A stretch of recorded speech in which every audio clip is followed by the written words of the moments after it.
Saludos dominicanos en todo el territorio de la República y en ultramar en la costa este de los Estados Unidos de América e igualmente a todos sus habitantes de habla hispana. Hoy viernes 2 de mayo del año 2003 les traemos otra edición de Agenda Nacional. Este programa sustenta los valores de la libertad y la democracia y el derecho de los dominicanos y los latinoamericanos al desarrollo económico y social con apego y respeto a los principios de soberanía y autodeterminación que sustentan y hacen posible la convivencia pacífica de pueblos y naciones, para identificar y analizar los obstáculos que han impedido e impiden que alcancemos la condición de vida y la felicidad a las que somos acreedores. Les habla Leopoldo Espaillá, Anita. Para llevar adelante este programa contamos, como siempre, con la ayuda y colaboración de nuestro amigo el licenciado Roger Orlando Piña. Muy buenas, Roger. Muy buenas. Vengáis vosotros.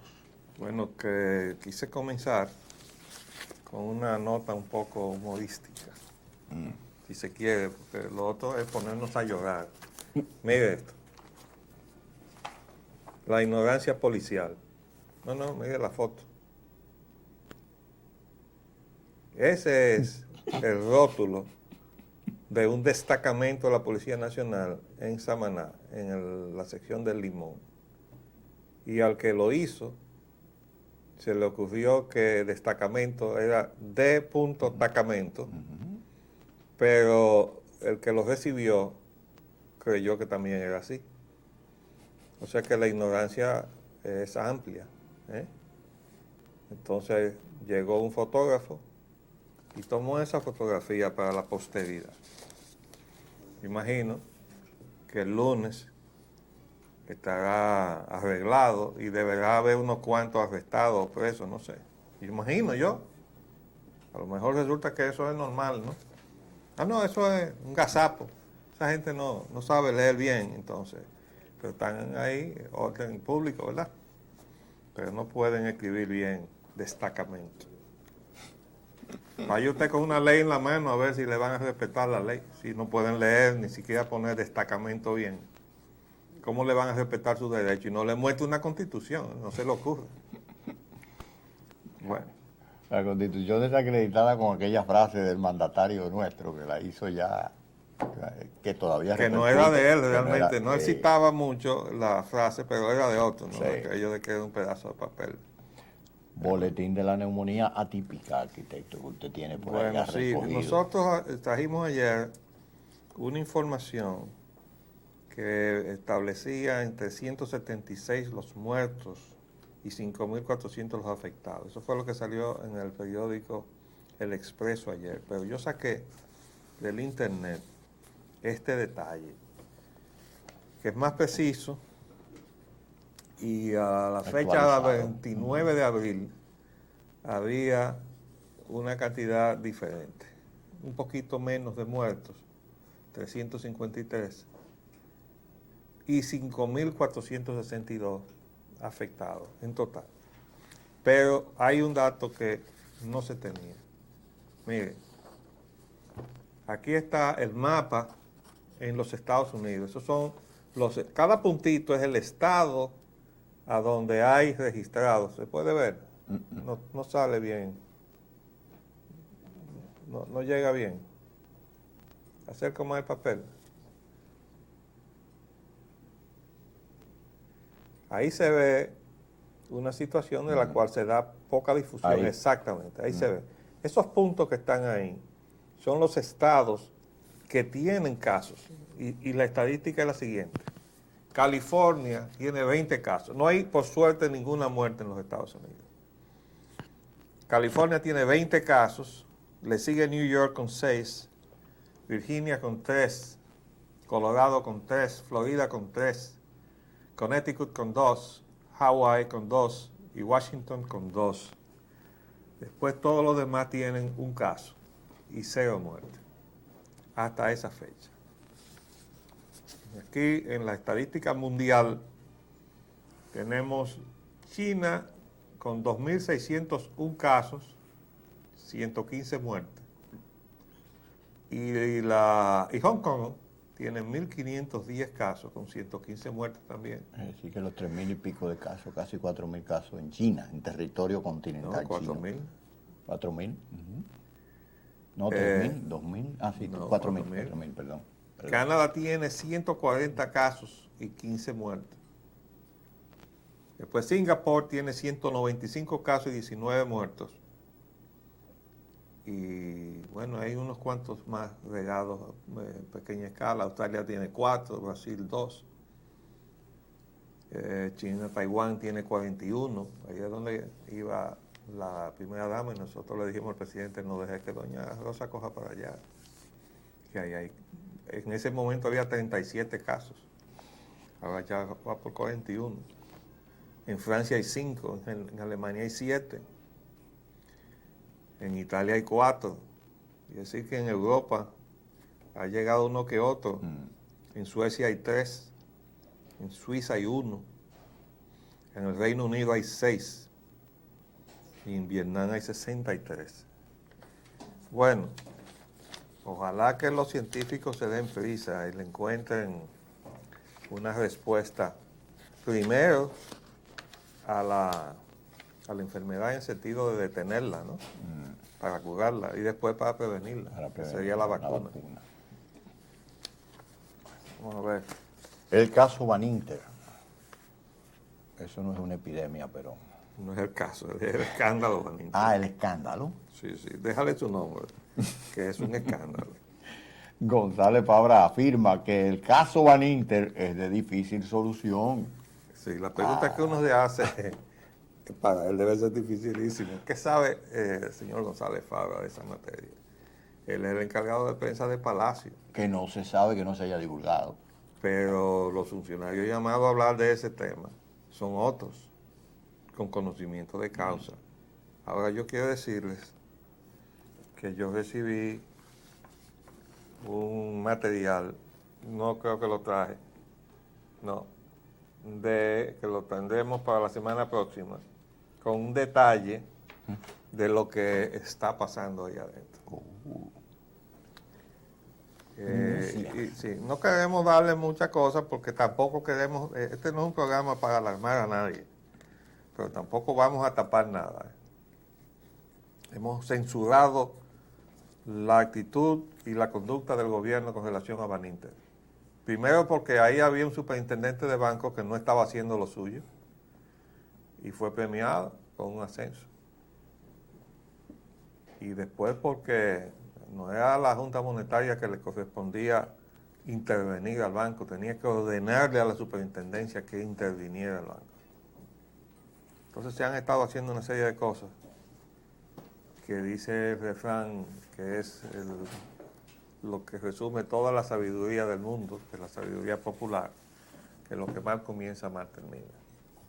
No creemos que en la forma en que arrancó la intervención del Banco Central en Van Inter va a terminar bien si comenzó mal.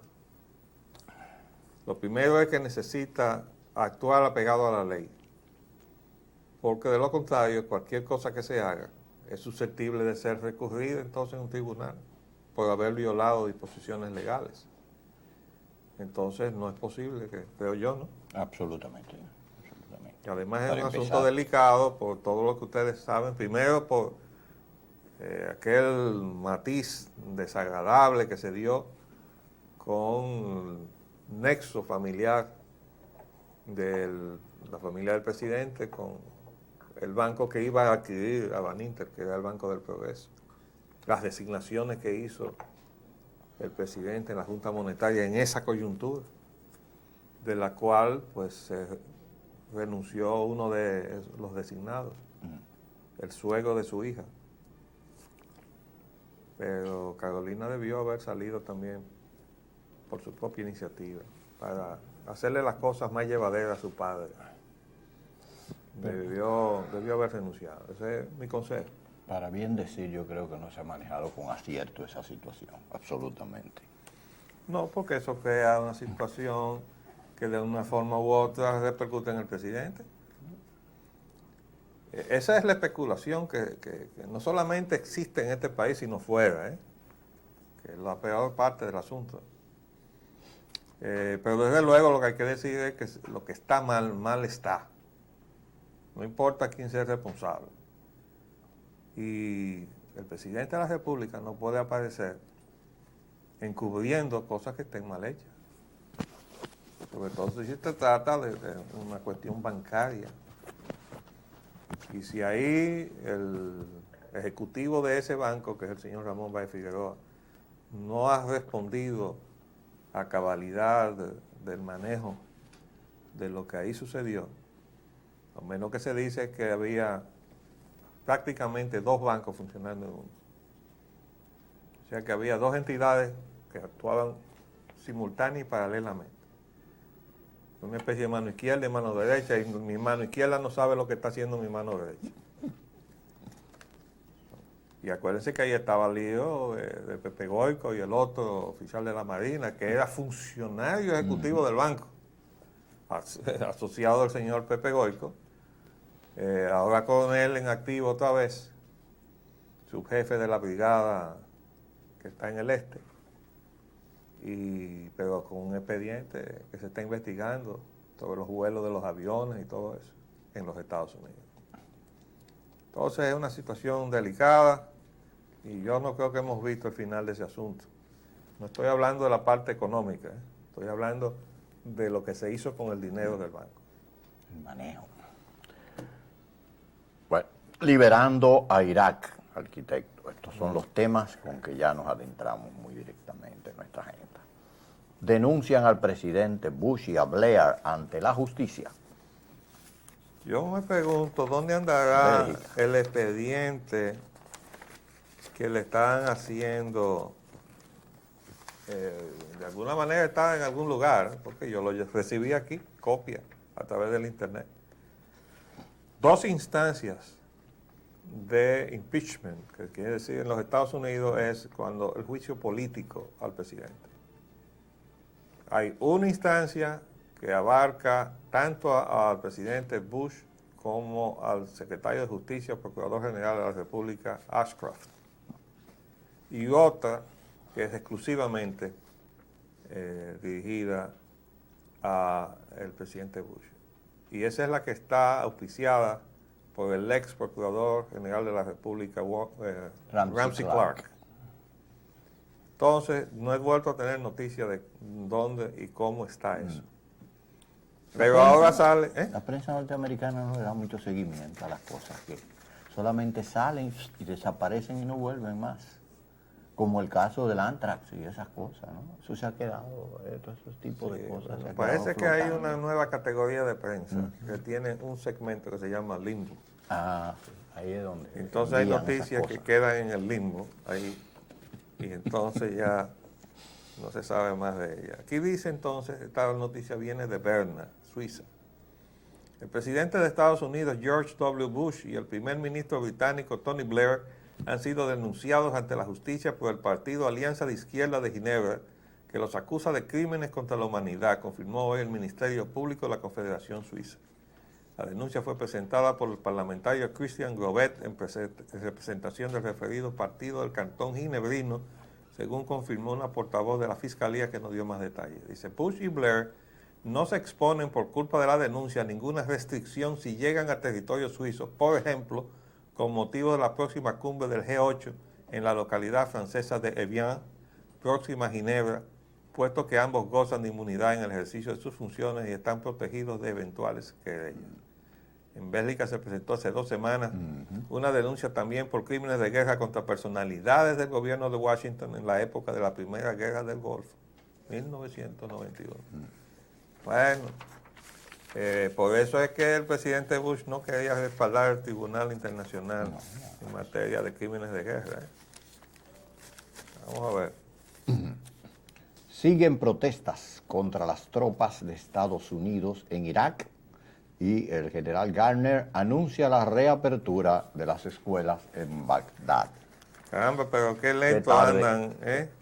Porque si él hubiera hecho eso antes, no hubiera 6 niños muertos y 15. Y 9 adultos muertos y 3 más adultos muertos en protesta porque las tropas norteamericanas estaban ocupando la escuela y se negaban a salir de la escuela. Porque si se hubieran ido de la escuela, tan pronto alguien dijo, yo quiero que se salgan, pues ahí no hubiera habido ni protesta ni muertos. Pero hubo protesta y entonces por tanto hubo muertos. Y nosotros decíamos ahí, aunque los iraquíes dicen, bueno, que los soldados son asesinos y cobardes. Y yo digo, ahí debe haber muchos muchachitos de esos que se metieron en el Army, como le llaman allá en Estados Unidos, para buscar alguna solución a sus problemas. Ya hemos citado aquí el caso de la joven que fue rescatada finalmente, porque ella se metió al ejército buscando ahorrar dinero para poder ir a la universidad y graduarse de maestra. Díganme si es posible conciliar un objetivo tan noble como el magisterio con la profesión de matar, que es la profesión del militar. Sobre todo cuando es tomada como profesión. También está el caso de los dominicanos, que algunos de ellos, sin ser ciudadanos, se enlistaron para ir al frente de batalla o de guerra, para ganar con eso el derecho a la ciudadanía en los Estados Unidos y resolver problemas familiares de que estaban ilegales, ese tipo de cosas. Y hay muchos casos así, hay mucha gente. Habíamos comentado aquí, recuerda, la de una familia entera, que tenía 5 hijos y los 5 estaban en las Fuerzas Armadas. Y los 5 habían sido enviados precisamente al lugar, al escenario de los acontecimientos. También había otro caso donde se veían 2 esposos. Exactamente. Los 2 uniformados. Y uno se pregunta, ¿y qué está pasando en la sociedad norteamericana? Bueno, aquí a distancia, nosotros de allá, percibimos que de alguna manera está incidiendo ahí la crisis económica. Ese desempleo rampante en las actividades productivas de la nación está dejándole pocas opciones a la gente. Dice, bueno, me engancho, como decimos aquí en Dominicana, me engancho, ¿verdad? Y resuelvo mi problema. Eso es lo que uno deduce, pues. Vamos a ver. Petróleo y combustibles. Precio del petróleo en baja, a 23,27. Eso es en los mercados, eso es un par de días de esa información, ¿verdad? Sí, el día 30, sí. Pero eso es en los mercados bursátiles donde se especula. La realidad es que el petróleo va a bajar, ustedes lo van a ver, no le quepa la menor duda. Porque todavía no se ha introducido con toda intensidad la producción de petróleo de Irak, etcétera, y se ha repuesto la de Venezuela. No solo eso, sino es que cuando termine el elemento de inquietud o de intranquilidad que introduce siempre la posibilidad de un conflicto armado y las cosas se sosiegan y entonces las cotizaciones en la bolsa se sosiegan, y van hacia abajo porque es que la economía está paralizada. Adentrarnos ahora en los temas nacionales con el siguiente epígrafe. El salto al vacío de la seguridad social. ¿Sí? El presidente Hipólito Mejía dice que la seguridad social es innegociable y advierte que los avances alcanzados son logros democráticos.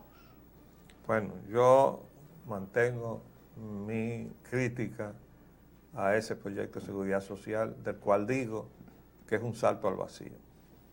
Lo único claro de ese proyecto es que los bancos van a manejar los fondos de pensiones. Es lo único. De ahí en adelante todo está en una nebulosa. Pero así fue, porque los bancos fueron los que dieron manigueta y desde luego el gobierno tiene que haber pactado con los bancos, darles liquidez para poderle coger prestado. Porque es un toma y daca, ¿verdad? ¿Qué pasa cuando el gobierno usa el crédito bancario y le incumple en pagarle a tiempo? Que les resta liquidez de una manera dramática a los bancos. Entonces, dándole el manejo de estos recursos, les retorna una liquidez y probablemente les da posibilidad de más préstamos. parte por eso tuvieron que aumentar del 15 al 18% los avances y descuentos en una oportunidad, recuerda, hace como 6 meses. ¿A qué? A los bancos, a todos en general. Ah, ok. Sí. Sí. Porque, como usted acaba de señalar, el gobierno mismo tranca el flujo de créditos hacia... Pero es hacia que el resto gobierno, y entiéndase, el Banco Central también, o sea, estamos hablando de las medidas que pueda adoptar en un momento dado algunas de esas comisiones presidenciales que se crean, y medidas de tipo fiscal, etcétera, más las que toma el Banco Central, son contradictorias. Por eso vimos un titular hace poco diciendo que los adelantos y de descuentos anulaban las otras medidas que se habían tomado con relación a reducir el circulante. Porque estaban reduciendo con la emisión de los documentos del Banco Central para retirar circulante en pesos, pero al mismo tiempo a un banco le estaban metiendo 10.000 millones en adelantos y de descuentos. A uno. Exactamente. El sainete político dominicano, la reelección y el Partido Revolucionario Dominicano. Esto se está poniendo ahora Muy interesante. Muy ¿eh? interesante. Eligio Jaque niega que los estatutos del PRD prohíban la reelección. Eso es correcto. Coordinador del ¿Quién dijo que PPH. es correcto? Los estatutos sí no lo establecen. Pero los principios. Taxativamente. Pero los principios del sí, partido, no, con eso no hay. ¿Y entonces? Bueno, Tú se puedes está dividiendo. coger un bisturí y decir, Ajá, esta yo voy a parte del dividir partido trabaja con los con los principios. principios. Y esta otra nosotros parte, funcionamos con los estatutos Sí, y sí. ustedes funcionan con los principios. ¿cómo es posible? Yo no sé en manos de quién va a estar el bisturí Bueno, para hacer eso. Pero Coordinador sigan por ahí que del vamos a llegar PPH. a la división. el señor, el mismo Eligio Jaque, dice que afirma que la Constitución prohíbe Mejía a optar en el futuro. Aparte ahí. Ese es el puntito que ha dado ahora este matiz de crisis a la cuestión. ¿Ustedes saben por qué? Se estaba ya admitiendo que Hipólito Mejía no debía ir a la repostulación y eventualmente a la reelección. Y alguien fue y consultó. Ahora falta saber con quién fue. Y le dijeron, bueno, lo que pasa es que después de esta gestión y en función de la modificación de que fue objeto, Hipólito se rige por la Constitución que estaba antes, que prohibía la reelección. Entonces, él no se puede reelegir. El juramento. Pero la otra dice que después que usted es presidente, usted puede optar para una segunda repostulación. Y si sale reelecto o electo, entonces, bueno, usted tiene un segundo mandato. Esa es la revisada. Sí. Y si no, ya no se puede postular más nunca. Entonces, le han dicho, si Hipólito no va, ya no tiene más chance. Y entonces todos han dicho, y nosotros tampoco. Y eso es grave. Se cierra. Entonces, resulta que nosotros vamos a estar también proscritos, porque preocúpate, que no importa quién sea que suba ahí, aunque sea del PRD, esa gente que está ahí no va a volver a verse más nunca cerca de un peso para echarle mano. Pero además corren el riesgo de verse más cerca de Najayo. ¿Verdad? Entonces, eso para mí es lo que ha determinado esta situación del último momento, de ir a la carga. No, pero no le podemos permitir al presidente que no vaya, es que nos va a fastidiar a todos nosotros. Entonces, con la experiencia que yo tengo de cómo funcionan las cosas dentro del PRD, yo sé que las periferias de los líderes son más radicales que los líderes.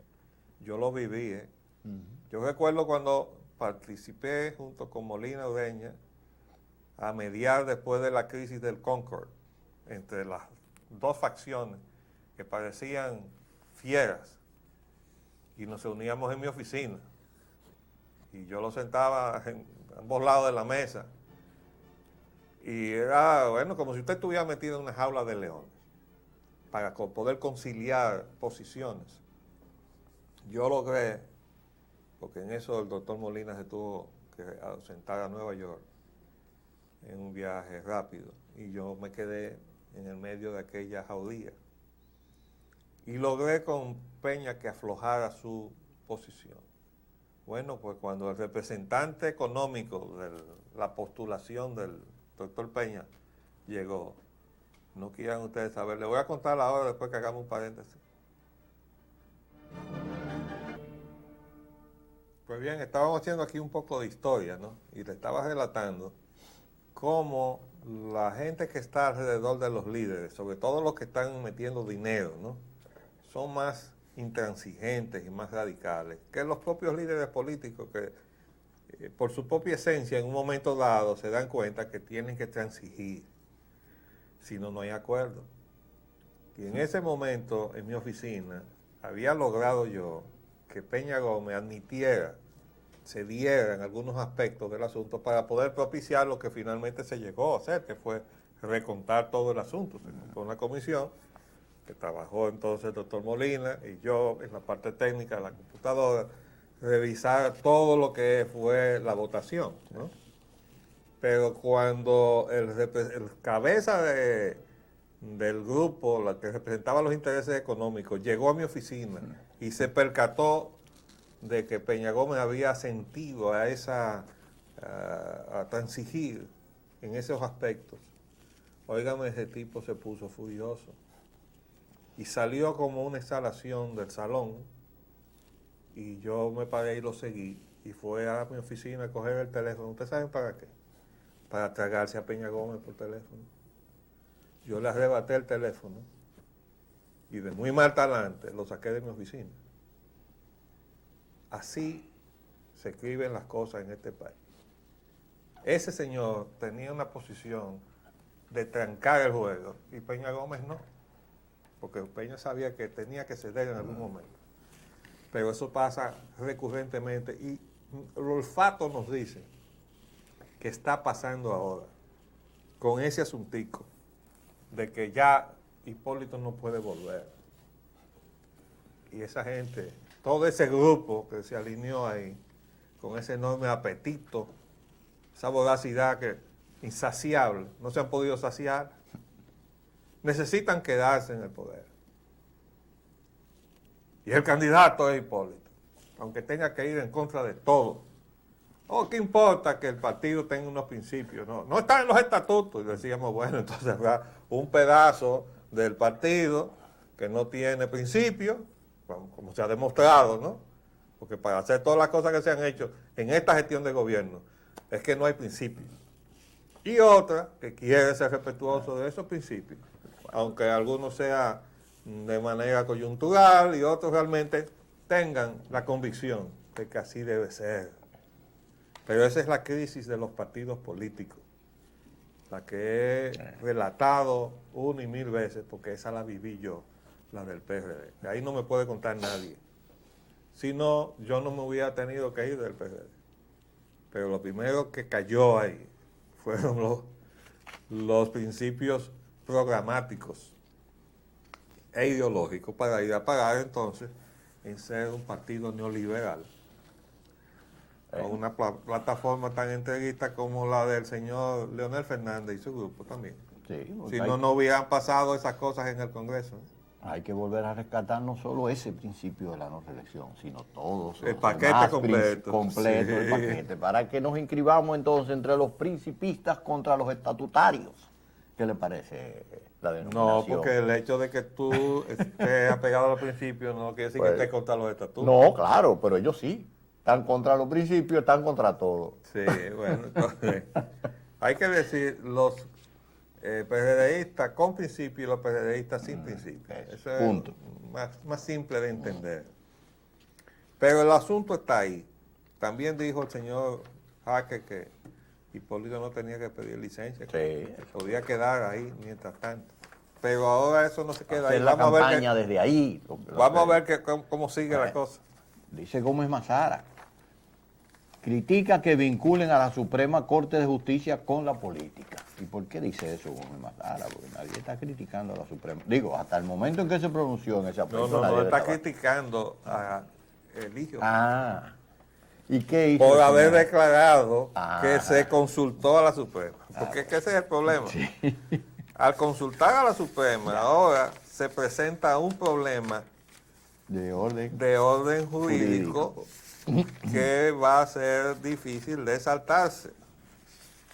El problema de si es o no es constitucional la repostulación. Por eso ¿Por qué? Porque existe entonces la posición de varios juristas de que el presidente Hipólito Mejía fue elegido con la constitución anterior, que fue la que él juró. Entonces, esa constitución tenía prohibida la reelección. Entonces, la modificación que se hizo de la constitución le podía ser aplicada al que siguiera al presidente Mejía en el ejercicio del poder, pero nunca a él, porque no tienen las medidas, las disposiciones legales no tienen efectos retroactivos, es un principio jurídico universal. Entonces ahora, Guido Gómez, dice el consultor jurídico del Poder Ejecutivo, ¿será él verdaderamente consultor jurídico? Porque yo creo que él no tiene tiempo para hacerlo. No, está denominado así. Él está haciendo activismo político desde que llegó ahí. Desde que llegó. Y se afirmó este jueves que no es ético involucrar a la Suprema Corte de Justicia en asuntos políticos, particularmente en los relacionados con la reelección presidencial, como hizo ayer el secretario de Agricultura, agrónomo Eligio Jaques, o sea, la crítica de Eligio. Yo sabía. El doctor Guido Gómez Mazara dijo en rueda de prensa en su despacho en el Palacio Nacional que desconocía si se había hecho la consulta sobre la reelección a jueces de la Suprema Corte de Justicia, como reveló Jaques en su intervención en el almuerzo de los medios de comunicación del grupo COGIP, y por ahí sigue. Es decir, que no están de acuerdo, ¿eh? Ahí no están todos haciendo la misma, no están siguiendo la misma partitura, ¿eh? Cada quien tiene la suya. Pero una cosa es que vayan a consultar a uno y otra cosa es que uno permita que se le consulte. Por eso, vamos a ver, el presidente de la Suprema Corte de Justicia dice que no emitió, de seguro que a la consulta que le hicieron, opinión sobre la repostulación. Y también dice la Suprema Corte de Justicia que no ha opinado sobre la reelección o no de Hipólito Mejía. Bueno, lo que pasa es que si dieron una opinión oficiosa algunos de los miembros de la Suprema, van a tener que inhibirse a la hora de la consulta formal o van a ser recusados por las partes interesadas, que van a decir, usted no puede a opinar porque ya usted opinó. Y ese es el lío. Ahora también Se ha metido a la Suprema. el señor Subero quiere preservarse, él quiere opinar formalmente y dice, no, yo no fui consultado. Falta saber si él está hablando la verdad. El presidente del partido, el Partido Revolucionario Atuey de Camps, proclamó anoche que los PRDistas no pueden aspirar a la reelección. Bueno, por lo que estábamos hablando, los principios. Bueno, eso es. Ahora, pero él se la está poniendo un poquito más fuerte, ¿no? Sí. De Camps proclama que Mejía no manda en el PRD.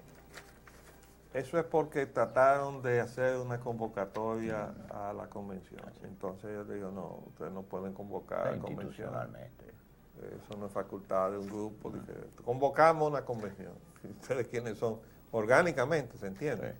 No es porque no compongan, porque ya vimos que eso fue un desprendimiento o algo que salió de la propia actividad política del PRD. Lo que ha habido es una suplantación. Lo que fue una nucleación de parte del PRD con un componente externo que se consolidó en una cosa que se llama el PPH, y ahora resulta que la gente que estaba ahí, que es del PRD, niega al PRD. El caso sorprendente del mismo Vicente Sánchez Varela. Es el que más a mí me ha chocado mucho. Yo estoy seguro que su hermana Sofía Leonor no va a estar junto con su hermano Vicente en esa posición. Estamos seguros de eso. Así es. Hasta el punto que eso le costó la posición a ella, ¿no? Así. La dejaron fuera. La dejaron fuera de la selección para la reelección. Porque además como cada vez que diputada. pasaba uno de esos torpedos por el Congreso, una de las pocas voces que se sentían ahí en Era contra ella. era la de Sofía Leonor. Entonces llegó a molestar. No hay que dejar fuera a esa mujer. Entonces ahora la nombraron fuera, creo que le enviaron como cónsul fuera del país. Pero ahí se está cocinando una crisis de pronósticos reservados, pero que se veía venir. Ahora, Era previsible. la ambivalencia del presidente, yo se la quiero adjudicar a esa situación que acabo de comentar. La radicalidad de los grupos que están ejerciendo el poder les ha ido demasiado bien. Ellos no se quieren ir, no se quieren ver marginados. Y que su grupo se quede sin fuerza para ponerle condición al que suba, de que lo sigan tomando en cuenta y de que le den parte del pastel otra vez, y todo eso, ¿no? Bueno, con relación a eso, aquí viene el siguiente Vamos a titular. ver. La corrupción. Procurador dice que someterá nuevos casos de corrupción. Digo, a esa corrupción yo no me refería a la corrupción en general, genérica. Afirma que encontró indicios de que incriminan a exfuncionarios del pasado gobierno.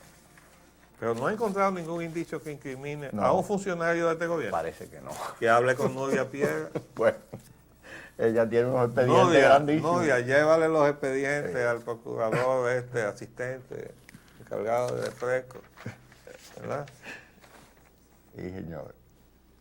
Yo le voy a Energía. mandar una copia de Sí, del asunto del GLP Del que le GLP. deposité a Virgilio Villarrosa en su momento, ¿verdad? Sí, pues parece que no lo ha encontrado. Puede ser que se haya Se perdido haya ahí. extraviado. Sí. La energía eléctrica. Le cortan la luz por deuda al monumento de Santiago. Empresarios se quejan de la facturación eléctrica. Y agreden brigadas que trataban de cortar la luz en los Alcarrizos. Bueno, fíjense, esta gente sigue disponiendo de este país como le dé la gana. Por eso que nosotros decimos aquí a cada rato, habrá gobierno en este país. ¿Y cómo se les permite hacer eso? Y que dejaron sin luz el monumento en Santiago. Y que eso no puede ser. Entonces salen de simpáticos de que tenemos auspiciando un programa, por ahí andan 2 o 3 actividades de esas propias de relaciones públicas. ¿Sabe Dios algún relacionador público que ellos tienen? Que vamos a patrocinar tal evento para salir con una cara simpática al país, pero van y apagan el monumento. Que era el monumento a la paz de Trujillo, pero que eso se cambió. Ahora es el monumento de los santiagueros. Y está dedicado a la restauración de la República. Así es. El de aquí de la George Washington debería ser el monumento de los capitaleños. Sí, pero en definitiva están irrespetando un símbolo Claro. de la República, porque a ellos no les importa esto. ¿Qué les importa a ellos? Ellos vinieron a sacarnos dinero. Eso es lo que nosotros somos. Somos aquí una materia prácticamente inerte, porque de eso se encarga el gobierno. Les vamos a poner ahí una fuerza pública para que ustedes le den con fuerza por la cabeza a los dominicanos, cada vez que ustedes facturen lo que les dé la gana. Y eso será así hasta un día. Hasta un día. El padre Rogelio, quien tiene una iniciativa en contra precisamente de esa situación, está en la recta final contra las distribuidoras. Parece que ya casi está llegando al Está millón de llegando firmas. mío, sí. Dice, el próximo paso es prepararle el expediente. Y llevárselo ahí a la justicia. Ese día yo lo voy a acompañar Yo con voy. ese gusto. Iremos, así es. Inauguran una nueva planta eléctrica en Monterrío, Asua. Se invirtieron 95 millones de dólares. ¿Tú sabes de quién es? Sí, de doña Lenita Villa. Exactamente. Ella es la presidenta de ese proyecto. Así es. Y nosotros felicitamos, ¿verdad? Porque ¿verdad? eso estaba pendiente. Pero también tenemos que decirle que bueno, eso la compromete, ¿no? La compromete a que su actuación en el CONEP no responda a los intereses de los intereses que ella representa, porque ella no está sola ahí, en esa planta. sino que desde el CONEP mantenga, porque hayan dado declaraciones en esa dirección, la posición de crítica a todo lo que perjudica al aparato productivo nacional. Y que en esa línea entre en conflicto incluso con sus intereses, porque eso es lo que puede justificar el otro salto que nosotros estamos esperando que ella dé. Recuerden que hemos dicho, ella es miembro de Diálogo Interamericano, uno de los 2 miembros que tiene este país. Antes el único era José Francisco Peña Gómez. Murió el doctor Peña Gómez, pero vino Elenita Villella de París. ¿Qué les parece? Y después vino ese señor que se llama Leonel Fernández. De modo que hay 2 miembros de Diálogo Interamericano, esa instancia creada por la banca acreedora de América Latina, que cuando le da cabida a un miembro es porque lo quiere proyectar políticamente en el país de donde es. Entonces nosotros estamos esperando, lo hemos dicho desde el principio, doña Lenita, bueno, una cara simpática y nueva, preferible a ver muchísimas otras caras que andan por ahí, y entonces en algún momento va a dar el paso hacia la política, y sobre todo desde la posición de representatividad del aparato productivo nacional que ella está desempeñando en este momento.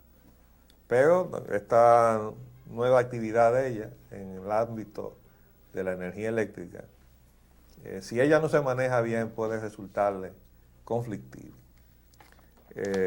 Pero nosotros creemos que el gobierno está a prueba con este asunto de la cuestión eléctrica. Todavía le queda una oportunidad al gobierno de meterle mano a la gente esa que entró en el gobierno de Leonel Fernández.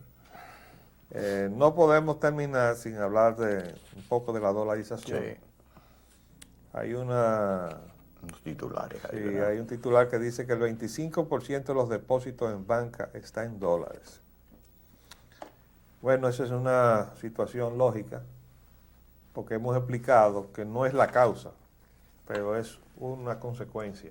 Efecto, sí. Cuando se produce una situación de deformación, que es la que ha incidido en el mercado con el asunto de las empresas eléctricas, que se sabe ya hasta qué día de la semana van a buscar dólares al mercado para sacar fuera, con un banco que está pegado a la pared y manos arriba, porque eso es lo que hizo la nueva ley monetaria y financiera, que salió de la propia Junta Monetaria.